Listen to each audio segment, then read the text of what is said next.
데살로니가 전서 2장 13절로 16절 다 같이 합독하겠습니다. 시작. 이러므로 우리가 하나님께 끊임없이 감사함은 너희가 우리에게 들은 바 하나님의 말씀을 받을 때에 사람의 말로 받지 아니하고 하나님의 말씀으로 받음이니 진실로 그러하도다. 이 말씀이 또한 너희 믿는 자 가운데에서 역사하느니라. 형제들아, 너희가 그리스도 예수 안에서 유대에 있는 하나님의 교회들을 본받은 자 되었으니 그들이 유대인들에게 고난을 받음과 같이 너희도 너희 동족에게서 동일한 고난을 받았느니라. 유대인은 주 예수와 선지자들을 죽이고 우리를 쫓아내고 하나님을 기쁘시게 하지 아니하고 모든 사람에게 대적이 되어 우리가 이방인에게 말하여 구원받게 함을 그들이 금하여 자기 죄를 항상 채우매 노하심이 끝까지 그들에게 임하였느니라. 아멘. 지상에 온전하고 완전한 교회가 있을까요? 여러분들은 우리 교회를 어떻게 선택하셨습니까? 처음 선택할 때, 이 교회 정도면 그래도 내가 잘 신앙생활 할 수 있을 거야. 그런데 여러분, 우리가 하나님의 교회를 선택함에 있어 눈에 보이는 것으로 결정하고 선택했다면 큰 오산입니다. 우리 교회는 성도들이 다 좋아요. 우리 교회 성도들은 참 너무 다들 착하고 좋아요. 우리 교회 목사님은 참 성품이 좋아요. 우리 교회는 분위기가 참 좋아요. 근데 여러분, 이렇게 말했던 이 말들 다 변할 수 있어요. 그렇게 좋았던 성도들이 원수지간이 될 수 있고요. 그렇게 좋았던 분위기가 냉랭하게 식어져 버릴 수 있고요. 여러분, 눈에 보이는 환경은 다 달라질 수 있어요. 지상에 온전한 교회, 완전한 교회는 없습니다. 그래서 처음에 만났던 지체들, 이 집사님만큼은 우리 영원히 같이 가자, 이렇게 했던 성도들, 이 권사님, 이 장로님, 우리 목사님 영원히 같이 갈 거야. 여러분, 그러한 마음은 식어질 수 있어요. 변할 수 있어요. 그래서 그렇게 좋았던 지체들이 어느 순간에 시험거리가 되어서 나는 저 인간 때문에 이 교회 못 나가겠다. 그리고 교회를 떠나요. 난 우리 목사님 때문에 이 교회 못 다니겠어. 교회를 떠납니다. 그렇게 찾았던 또 교회를 가보세요. 그것도 마찬가지예요. 지상에 온전하고 완전한 교회와 성도들은 없습니다. 주님 오셔야만 가능해요. 그러나 믿음의 역사와 사랑의 수고와 소망의 인내가 있던 교회, 성령의 능력으로 완전히 하나님의 말씀에 사로잡힌 교회, 박해 속에서도 성령의 큰 감동하심으로 말씀을 받아 그 말씀을 통해 하나님을 만나고 성령께서 주시는 능력과 기쁨으로 충만해서 환난을 이겨내는 교회. 여러분, 이런 교회라면 소망이 있지 않습니까? 데살로니가 교회가 그런 교회였습니다. 그러나 여러분, 그런 데살로니가 교회도 온전하지 못했던 교회였습니다. 그러나 소망하는 것은, 우리가 사모하는 것은 이러한 교회를 지향하는 것이죠. 계속 기대하는 것이죠. 그래서 여러분, 우리 교회를 자랑할 때도 우리 교회는 분위기가 좋아요, 성도들이 좋아요, 목사님이 좋아요, 이것이 아니라 우리 교회는 진리의 말씀이 선포되어지는 교회입니다. 살아계신 하나님의 말씀이 선포되어지는 교회입니다. 우리 교회에 오면 구원을 받습니다. 우리 교회에 오면 생명을 얻습니다. 여러분, 이런 교회가 돼야 되지 않을까요? 눈에 보이는 사람들 변할 수 있어요. 눈에 보이는 지체들 서로 원수지간이 될 수 있어요. 그렇다고 우리의 신앙을 벗어던질 수 있겠습니까? 그렇지 않다라는 것이죠. 데살로니가 교회 성도들은 자신들의 신앙생활을 통해 하나님이 그들을 택하셨다라고 하는 증거가 되었습니다.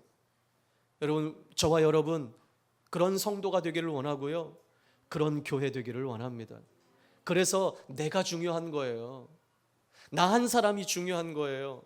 내가 교회인 거예요. 내 한 사람 한 사람의 교회가 온전히 세워질 때 하나님의 교회는 온전히 세워질 수 있는 것입니다. 여러분, 우리 교회가 그러한 참된 증거를 보여주는 교회가 되기를 원해요. 그래서 우리의 이 삶이, 우리의 이 믿음이 모든 믿는 자에게 본이 되어 주는, 본이 되는 그런 교회가 되기를 바랍니다. 여러분, 우리 지난주, 지지난주 우리 이 말씀을 같이 나누면서 여러분은 무엇을 결단하고 계십니까? 여러분은 어떤 교회를 소망하고 계시고 여러분은 어떤 성도가 되기를 원하십니까? 말씀을 듣고 살아내는 성도가 되기를 바랍니다.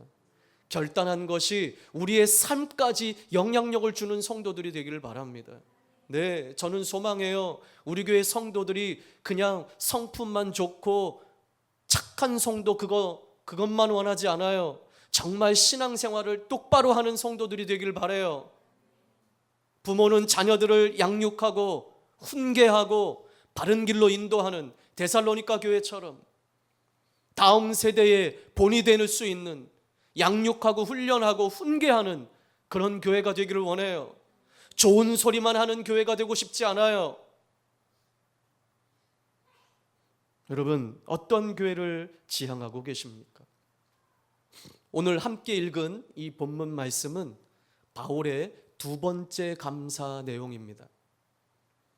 앞부분이 데살로니가 교회 성도들의 신앙에 대한 감사였다면 오늘 여기서는 데살로니가 교회가 복음을 잘 받아들였음에 대한 감사입니다. 바울은 데살로니가 교회 성도들을 생각할 때마다 뭐 했다고요? 감사했습니다. 언제나 감사할 수밖에 없었습니다. 자, 그런데 오늘 13절 본문을 시작함을 보면 오늘 이 바울의 감사는 데살로니가 교회와 성도들을 향한 감사가 아니었어요. 자, 13절 어떻게 시작하고 있습니까? 시작. 이러므로 우리가 하나님께 끊임없이 감사함은, 그랬습니다. 감사의 대상이 누굽니까? 네, 사도 바울의 감사의 대상은 분명했습니다. 하나님이었습니다. 데살로니가 교회를 향해서, 성도들을 향해서, 야, 너희가 참 어려운데도 신앙을 잘 지키고 있구나, 너무 고맙다, 그들을 향해 고맙다고 한 이야기가 아니었어요. 이들을 잘 이끌어 오신 하나님께 감사하는 것이었습니다. 우리가 하나님께 끊임없이 감사함은, 끊임없이라는 말은 우리가 잘 아는 대로 쉬지 않고 계속해서 하나님께 감사하는 거예요. 그 데살로니가 교회와 성도들을 생각할 때마다 바울의 마음 가운데서는 마치 샘물이 샘솟듯이 감사가 끊이지 않았습니다. 여러분, 누군가가 우리 교회를 생각할 때 이러한 감사가 넘쳐나기를 바랍니다. 오늘 본문에서 그렇다면 바울은 무엇을 감사하고 있습니까? 자, 우리 13절 다시 한번 읽겠습니다. 시작. 이러므로 우리가 하나님께 끊임없이 감사함은 너희가 우리에게 들은 바 하나님의 말씀을 받을 때에 사람의 말로 받지 아니하고 하나님의 말씀으로 받음이니 진실로 그러하도다. 이 말씀이 또한 너희 믿는 자 가운데에서 역사하느니라. 아멘. 바울의 두 번째 이 부분에서 감사하는 것이 무엇입니까? 우리가 전한 하나님의 말씀을 너희가 받을 때 그냥 우리가 전하는 우리의 견해로 받아들이지 않고 어떻게 해요? 하나님께서 주시는 말씀으로 받아들여 마음에 새겼음을 감사하고 있습니다. 한마디로 하나님의 말씀을 데살로니가 교회 성도들이 잘 받아들였다라는 말씀이죠. 자, 오늘 이 13절의 말씀에 대조를 이루는 구절이 있어요. 말이 있어요. 사람의 말과 하나님의 말씀, 이것이 대조를 이루고 있습니다. 사람의 말이 무엇입니까? 말 그대로 사람에게서부터 비롯된 말이에요. 그럼 하나님의 말씀은요? 반대로 하나님으로부터 비롯된 말씀이죠. 데살로니가 교회 성도들은 하나님 말씀이 선포되어질 때에 그것을 사람의 말이 아니라 하나님으로부터 시작된 나에게 주시는 하나님의 말씀으로 들었다라는 것입니다. 데살로니가 성도들은, 교회 성도들은 비록 바울이 전한 말이지만 그걸 바울의 말로 받아들인 것이 아니라 하나님의 말씀으로. 여러분, 우리가 이 성경을 누구의 말씀으로 믿고 있죠? 하나님의 말씀으로 믿고 있잖아요. 그러나 여러분, 이 저자는 사람들이 썼어요. 1400여 년 동안 약 40여 명의 저자들이 이 성경을 썼다고요. 인간이 썼어요. 그럼에도 불구하고 우리는 이것을 누구의 말씀으로? 하나님의 말씀으로 믿잖아요. 왜냐? 성령의 감동하심으로. 성령님께서 그 사람들의 마음을 감동하셔서, 저자들은 각기 다르지만 성품도 다르고 살아온 환경도 다르고 썼던 환경도 다 달랐고 지식도 달랐고 했지만 성령님께서 주시는 감동하심으로 일관되게 동일한 내용을 말씀하고 있잖아요. 여러분, 우리가 듣는 하나님의 말씀도 그렇게 듣기를 원합니다. 사람의 말이 아닌 하나님의 말. 그래서 이 말씀을 하나님께서 말씀하시는 것으로 인정할 때 그들은 그 말씀에 순종할 수 있었습니다. 여러분, 오늘 우리에게 이러한 은혜가 있기를 바랍니다. 하나님의 말씀이 인간, 이 홍영하 목사라고 하는 사람을 통해서 전달되지만 오늘 나에게 말씀하시는 하나님의 말씀으로 들을 때 우리는 그 말씀에 순종할 수 있는 거예요. 자, 그런데 오늘 또 중요한 말씀을 하십니다. 이 말씀이 또한 뭐라고 말씀합니까? 너희 믿는 자 가운데에서 역사하느니라. 이 말씀이 믿는 자 가운데서 역사한대요. 하나님의 말씀을 하나님 말씀 그대로 내가 받아들일 때 그 말씀이 내 안에서 역사한다라는 것입니다. 자, 여러분, 우리가 능히 알고 있고 익히 알고 있는 말씀이지만 한 번 더 찾아보겠습니다. 히브리서 4장 12절 말씀입니다.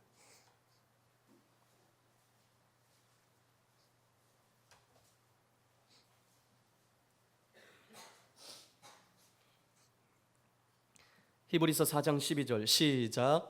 하나님의 말씀은 살아있고 활력이 있어 좌우의 날선 어떤 검보다도 예리하여 혼과 영과 및 관절과 골수를 찔러 쪼개기까지 하며 또 마음의 생각과 뜻을 판단하나니. 아멘. 하나님의 말씀은 한마디로 살아있다라는 것입니다. 살아있는 그 말씀이 우리 영혼을 터치할 때 여러분, 그 말씀을 듣는 이도 반드시 살아나게 되어 있습니다. 제가 전에도 말씀을 드렸지만 하나님의 말씀은 생명인데 그 말씀을 듣고도 어떤 이들은 살아나고 삶의 결정을 하고 결단을 하고 살아내는데 어떤 이들은 여전히 무기력 가운데 죽어있는 영혼들이 있어요.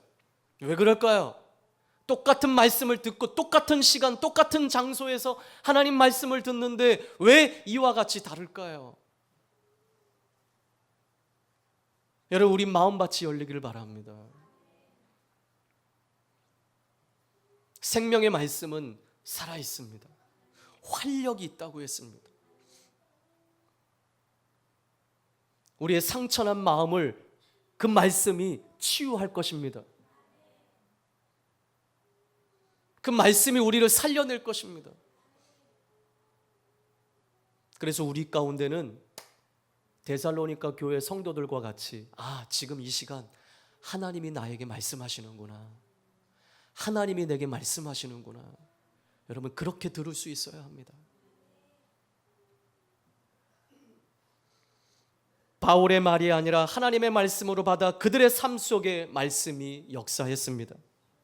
그래서 그들의 삶에 변화가 일어나고 열매를 맺게 되었습니다. 그들의 삶 속에 이 말씀이 역사하니 믿음의 역사와 사랑의 수고와 소망의 인내가 있는 교회가 되었던 것입니다. 여러분 이 은혜가 우리 안에 있길 바랍니다. 이 말씀의 능력을 경험하시길 바랍니다. 그래서 말씀이 꿀송이보다 더 단 말씀임을 경험하기를 바랍니다. 여러분 우리가 늘 같이 말씀을 나누지만 오늘날 우리가 사는 시대는 말씀을 듣는 것이 쉬운 시대예요? 어려운 시대입니까? 쉬운 시대죠. 마음만 먹으면 집에서도 말씀을 들을 수 있어요. 근데 여러분 예배는 재택근무를 하지 마세요. 현장에서 예배 드리세요. 그런데 여러분 제가 지난번에 우리 방글라데시 선교팀들이 만나서 우리 방글라데시 선교사님을 파송 다시 할 때 그 방글라데시 팀 목사님 가운데 이런 얘기를 들었어요. 자 여러분 요즘 시대가 뭐 우리나라도 그렇고 지금 세계 여러 나라에 AI 이 인공지능에 대해서 투자를 많이 하려고 하죠. 인공지능 기술을 얼마나 잘 활용하느냐에 따라서 국가 경쟁력이 있는 시대가 되었습니다.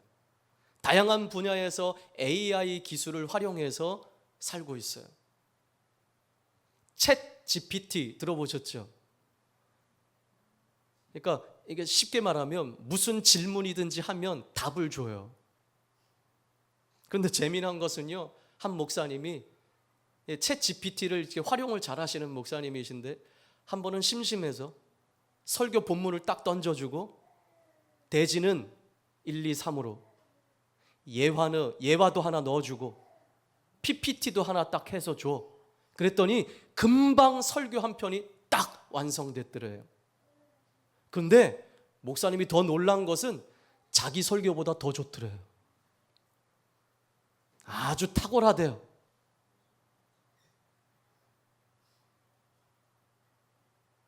이런 시대가 됐어요. 걱정하지 마세요. 오늘 설교는 챗GPT를 이용한 설교 아닙니다. 너무도 훌륭한 설교 한 편이 금방 완성됐대요. 이런 시대에 우리가 살고 있어요. 근데 여러분, 챗GPT를 이용해서 AI 인공지능을 통해서 탄생된 그 설교가 어디서부터 온 것입니까? 하나님으로부터 온 것입니까? 그렇지 않습니다.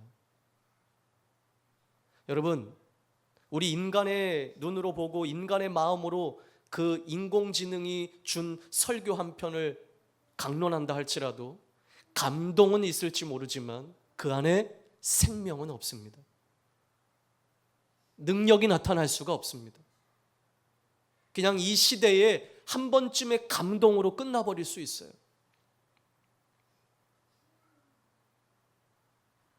여러분, 좀 어눌해도, 좀 논리적이지 않아도 하나님은 그 사람을 통해서 생명의 말씀을 전달하시는 거예요. 여러분, 저도 완벽하지 않죠? 저도 탁월하지 않아요. 그러나 하나님은 저 같은 사람을 통해서도 하나님 말씀을 전하시는 분이십니다. 그러니 탁월하지 않은 목사, 여러분 세상에 얼마나 탁월한 목회자들이 많습니까? 박사학위를 가지고 있고 유학을 갔다 온 목사들도 얼마나 많습니까? 여러분, 그러한 목사님 밑에서 신앙생활하면 행복하십니까? 내가 이런 소리를 하려면 내가 박사학위가 좀 있고 내가 좀 유학도 다녀오고 이래야 이런 얘기를 하면 좀 먹힐 텐데 목사님 자격지심 아닙니까? 또 이런 얘기 할 수 있거든요. 그러나 여러분, 저는 자신 있는 건, 저는 확신하는 건 하나님은 나를 통해서 말씀하신다. 챗GPT를 통해서 10분도 안 걸려 몇 분 안 돼서 설교 한 편을 뚝딱 만들 수 있지만, 그러나 일주일 동안 말씀을 읽으며 씨름하며 이 말씀을 전하는 이 말씀 가운데 하나님은 말씀하시리라 저는 믿습니다. 그러니 여러분도 신뢰하며 하나님의 말씀으로 들으십시오. 진리의 말씀으로, 이 시간 하나님이 우리 목사님을 통해서 나에게 말씀하시는구나, 이렇게 들으셔야 은혜가 되는 거예요. 또 까는구나. 또 나를 까. 지겨워. 힘들어. 이렇게 들으면 은혜가 안 되는 거예요. 저거 나 들으라고 하는 소리구나. 예, 맞아요. 당신 들으라고 하는 소리예요. 그럼 우리 성도들 들으라고 하는 소리지 누구 들으라고 하는 소리겠어요? 근데 요즘 성도들은요, 싫어해요. 회개하라, 똑바로 살아라, 신앙생활 똑바로 해라, 예배해라, 기도해라, 말씀 들어라, 이것이 전부인데 이런 소리를 너무나 듣기 싫어하는 시대예요. 그러니 여러분, 목사의 말로 듣지 마시고, 오늘 하나님이 오늘 나에게 하시는 말씀이구나 들을 때 은혜가 되는 거예요. 전에도 한번 이야기했어요. 제 후배 집사님 한 분 계세요. 저랑 나이 차이 얼마 안 나는 여자 후배예요. 우리 사모님 후배예요. 근데 저는 그 후배가 비록 목회자는 아니고 그냥 일반 성도인데 굉장히 도전이 됩니다. 그리고 존경이 됩니다. 왜냐하면 담임 목사님을 섬기는데 얼마나 귀하게 섬기는지는 몰라요. 담임 목사님이 말씀을 전하면요, 그냥 아멘 아멘 은혜를 받아요. 그런데 그 목사님 이야기를 들으면요, 저 같아도 저는 그 교회 못 다닐 것 같아요. 그런데 이 집사님은 예배 시간에 앉아서 목사님이 설교만 하면 눈물이 흐르고 은혜가 된다라는 거예요. 근데 한번 들어보세요. 이 목사님이 어떤 목사님인지. 예배 시간에 맨날 늦는데요. 누가 늦어요? 목사님이 늦는데요. 주일날 아침인데 11시 예배가 시작됐는데 목사님이 안 오더래요. 그 예배 시간이 흘러서 머리가 이렇게 떡이 돼가지고 이렇게 떠가지고 헐레벌떡 강단에 올라오더래요. 여러분 같으면 은혜가 되겠어요? 여러분, 제가 10시 50분 예배 시작인데 안 나타나요. 중보기도가 시작돼야 되는데 안 나타나요. 그럼 이제 성도들이 불안하기 시작하죠. 예배가 시작됐는데 왜? 막 기도하다가도 눈을 떠보고 강단 한번 보고 그러지 않겠습니까? 그러다가 10분이 흘렀는데도 목사님 안 나타나요. 그러면 이제 속에서 뭐가 꿈틀거려요. 처음에는 좋은 의도로 우리 목사님 많이 아프신가? 근데 막 갑자기 목사님 문을 확 열고 헐레벌떡 막 뛰어, 머리는 떡이 돼가지고 넥타이는 막 이상하게 매고 그러고 왔다고 생각해 보세요. 여러분, 사람의 말로 듣지 마시고 하나님의 음성으로 들으세요. 이 말이 귀에 들리겠냔 말이에요. 근데 여러분, 이 집사님은요, 그런 목사님은 온데간데 없고 그 말씀이 들리더라는 거예요. 그 말씀이 은혜가 되더라는 거예요. 그러니 교회를 그렇게 섬기는 거예요. 교회니 그러니까 은혜가 되는 거예요. 여러분도 그렇게 살 수 있을까요? 그런 성도 될 수 있을까요? 여러분, 이 정도는 돼야 그래도 신앙생활 한다 하지 않을까요? 그 목사님은 얼마나 행복할까? 머리가 떡이 돼도 와서 은혜가 되는 성도들이 있으니 얼마나 은혜가 될까요? 여러분, 제가 지금 말한 이러한 예에 집중하지 마시고 나는 어떤 성도가 될 것인가? 나는 어떻게 말씀을 받아들일 것인가? 이 은혜가 있기를 바랍니다. 좋은 설교, 나쁜 설교가 있는 것이 아닙니다. 사람의 말이냐 하나님의 말씀이냐가 중요한 것입니다. 그러니 여러분, 말씀을 전하는 자에 집중하지 마십시오. 하나님께 집중하십시오. 저에게 집중하면 은혜 받을 수 없어요. 여러분, 저 정도 깔끔하고 뭐 저 정도 목소리면 들을만 하잖아요. 그런데도 은혜를 못 받으면 이거는 뭐. 여러분, 저에게 집중하지 마시고요, 내게 주시는 말씀에 집중하세요. 그러면 은혜가 되지 않을 수 없을 거예요. 그 살아있는 말씀이 우리를 움직이게 될 것입니다. 여러분, 우리 교회 성도도 제 후배와 같은 성도들이 다 되었으면 좋겠어요. 그럼 무슨 시험이 들겠어요? 그럼 뭐가 은혜가 되지 않는 것이 있겠어요? 우리는 선포된 말씀을 하나님의 말씀으로 받아들여야 할 줄 믿습니다. 스펀지가 물을 빨아들이듯이 말씀을 듣고 읽을 때마다 하나님이 나에게 주시는 말씀으로 받아 살아있고 활력이 있는 생명의 말씀으로 내 안에 역사하게 될 줄 믿습니다. 자, 두 번째, 바울이 무엇을 감사하고 있나요? 14절 시작. 형제들아, 너희가 그리스도 예수 안에서 유대에 있는 하나님의 교회들을 본받은 자 되었으니 그들이 유대인들에게 고난을 받음과 같이 너희도 너희 동족에게서 동일한 고난을 받았느니라. 데살로니가 교회는 유대에 있는 하나님의 교회를 본받는 교회와 성도들이었다고 고백하고 있어요. 자, 그렇다면 유대에 있는 하나님의 교회는 어떠한 교회였을까? 유대인들로부터 고난을 당했던 교회였어요. 그런데 그와 마찬가지로 데살로니가 교회 성도들도 자신의 동족들에게 고난을 받는 교회였어요. 그럼에도 불구하고 이 복음으로 인해서 고난을 받을 때에 이 교회와 성도들은 흔들리지 않고 굳건하게 성경적인 신앙을 지켰던 것이었습니다.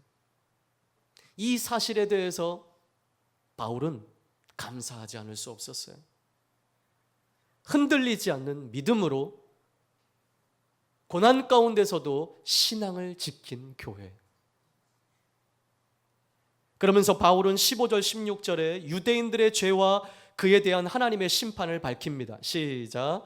유대인은 주 예수와 선지자들을 죽이고 우리를 쫓아내고 하나님을 기쁘시게 하지 아니하고 모든 사람에게 대적이 되어 우리가 이방인에게 말하여 구원받게 함을 그들이 금하여 자기 죄를 항상 채우매 노하심이 끝까지 그들에게 임하였느니라. 네, 과거 유대인들은요, 선지자들을 죽이고 결국 예수님까지 죽였습니다. 그리고 바울 일행도 핍박하고 쫓아내고 전도를 방해했어요.